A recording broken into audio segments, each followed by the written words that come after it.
يا مساء الفل. ايه رأيكم في البيتزا الخطيرة دي؟ يلا النهاردة هنعمل مع بعض بيتزا حلوة بطريقة بسيطة جدا وسهلة جدا جدا. معايا كده كمية الدقيق اللي انت عايزاها. وده لبن رايب. طبعا اللبن رايب بيبقى فيه قشطة وبيبقى فيه حاجات حلوة، فانا جبت اللبن الرايب زي ما هو كده. ودي خميرة. حطيت بقى شوية مية عادي خالص من الحنفية، ومعلقة سكر ومعلقة خميرة. يا دوبك بس سبتها 5 دقايق وكانت اتفعلت كده، لان طبعا انتوا عارفين ان الجو حر فبتخمر بسرعة. وطبعا رشة ملح على الدقيق. وهعجنها بالطريقة العادية خالص، مش هضيف اي حاجة تانية. هضيف بس معلقة، من معلقة لمعلقتين زيت كده، والمعلقة التانية هنسيبها نلم بيها في الاخر. هنعمل بيتزاية كبيرة حلوة كده وبيتزاية تانية صغننة. هنعمل البيتزاية الكبيرة هتبقى نصها سجق ونص التاني جبنة، ونص التاني لحمة مفرومة. بصراحة كانت رهيبة. اللي ما جربش البيتزا بالسجق والله ندمان كتير، لازم تجربوها بالسجق، طعمها روعة. انا بقى كده عجنتها بالطريقة العادية خالص، لازم تكون طرية، ما تكونش ناشفة معاكي. وهنحط كده معلقة الزيت ونسيبها تخمر. هي هتخمر على طول لان الجو حر اصلا. انا معايا كده كمية اللحمة المفرومة وده السجق بتاعي، وشوية بصل مفرومين وفلفل وطماطم. انا ما عنديش زيتون، فتمام عادي هناكل احلى بيتزا ومن غير زيتون كمان. ومعايا بقى جبنة موتزاريلا وجبنة رومي، الاتنين على بعض كده. هي الكمية مش مناسبة لان هعمل الصينية كبيرة، بس كانت تمام برضه. على ما حضرنا المكونات شايفين كانت ارتفعت ازاي. انا بقى هعصج اللحمه بالطريقه العاديه خالص. هحط بقى بصل واللحمه المفرومه والبهارات بقى بتاعتي. هحط ورق لورا وملح وفلفل اسود وتوم باودر وبصل باودر وبهارات مشكله وشويه بابريكا. الفلفل الاسود انا ما بحطش بهارات جافه تاني مع اللحمه المفرومه وهي بتتعصج، لان الفلفل الاسود ضربه معاه وهو بيطحن في الكبه، ضربه معاه. شويه بقى البهارات الجافه كلها قرفه وكباب صيني وحبهان. فالموضوع معايا كده تمام. حطيت بقى معلقه كبيره دبس رمان ومعلقتين صلصه. انا بصراحه بحب دبس الرمان في اغلب اكلاتي، لان بيدي طعم مميز وبيدي نكهه للاكل بصراحه مختلفه.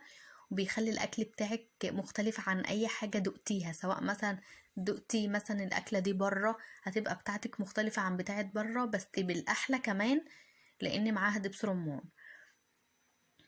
صلصة بقى البيتزا بتاعتي دي صلصة اللي مفرزينها مع بعض. حطيت عليها معلقة زيت وشوية بابريكا وتوم باودر وبصل باودر وشوية فلفل اسود صغيرين.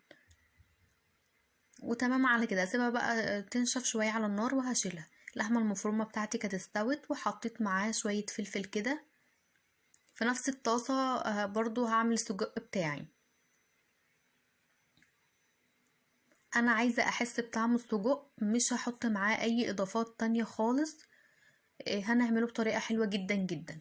انا السجق بتاعي ده مش هشوحه وهقطعه على طول، لا انا هسيبه يستوي الاول. ازاي؟ هحط معاه كوباية مية كده صغيرة، وهسيبه لحد ما يشرب المية دي خالص. مش هضيف معاه ولا اي مادة دهنية، ولا هقطعه ولا يحصل فيه اي حاجة، ولا هحط له حتى بهارات.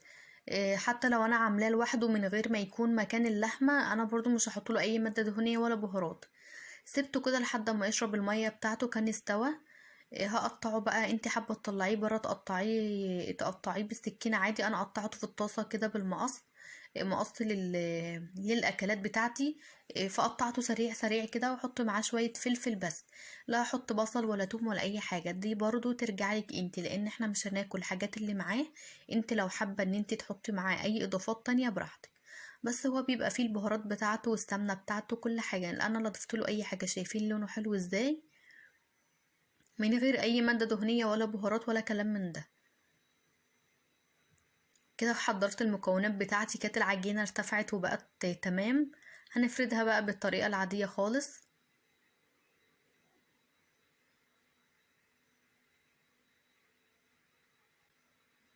الخطوة المهمة معانا عشان تديكي بيتزا هشة وحلوة، ان تسيبي العجينة تخمر براحتها، ما تستعجليش عليها. وكمان احنا في الحر، فهتلاقي العجينة خمرت على طول.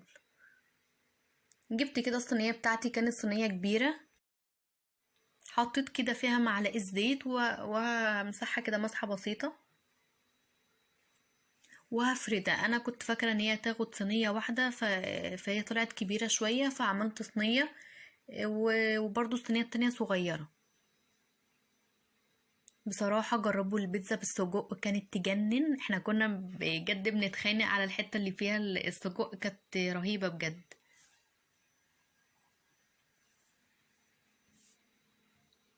طعمها مختلف وعصرية قوي وجميلة بجد، وتغيير عن اللحمة المفرومة برضو.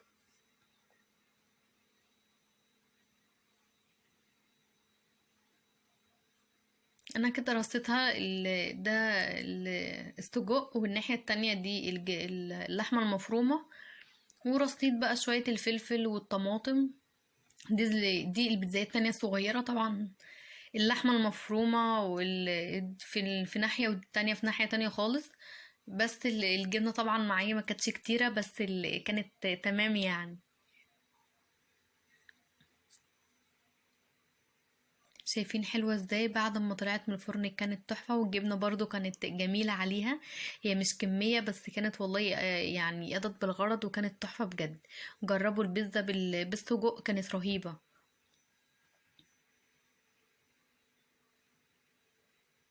واحسن وانضف من بتاعه بره كتير. شوفوا بقى انتوا لو مثلا لو هتشتروا البيتزا الحلوة الكبيرة دي من بره، شوفوا بقى هتكلفك كام، وهتبقى طالعة بالجودة دي ولا لا. الحتة اللي مقطوعة معايا هناك دي، انا وهي في الفرن كنت بختبرها كده بالسكينة، بشوفها من تحت استوت ولا لا، فاتقطعت معايا، بس كانت برضو تمام، كان الموضوع عادي. شايفين بقى جمالها بصراحة؟ اللهم بارك، كانت تحفة. واحلى عشوة يعني، دي تنفع عشوة وغدوة برضو. تمام قوي، كانت تحفة بجد. شايفين جمالها؟ الناحية التانية بقى دي اللحمة المفرومة. طبعا عشوة بقى حلوة مع بيبسي مع شيبسي اللي انت عايزاه. شايفين لونها من تحت حلو ازاي، وطرية جدا، رقيقة وطرية في نفس الوقت.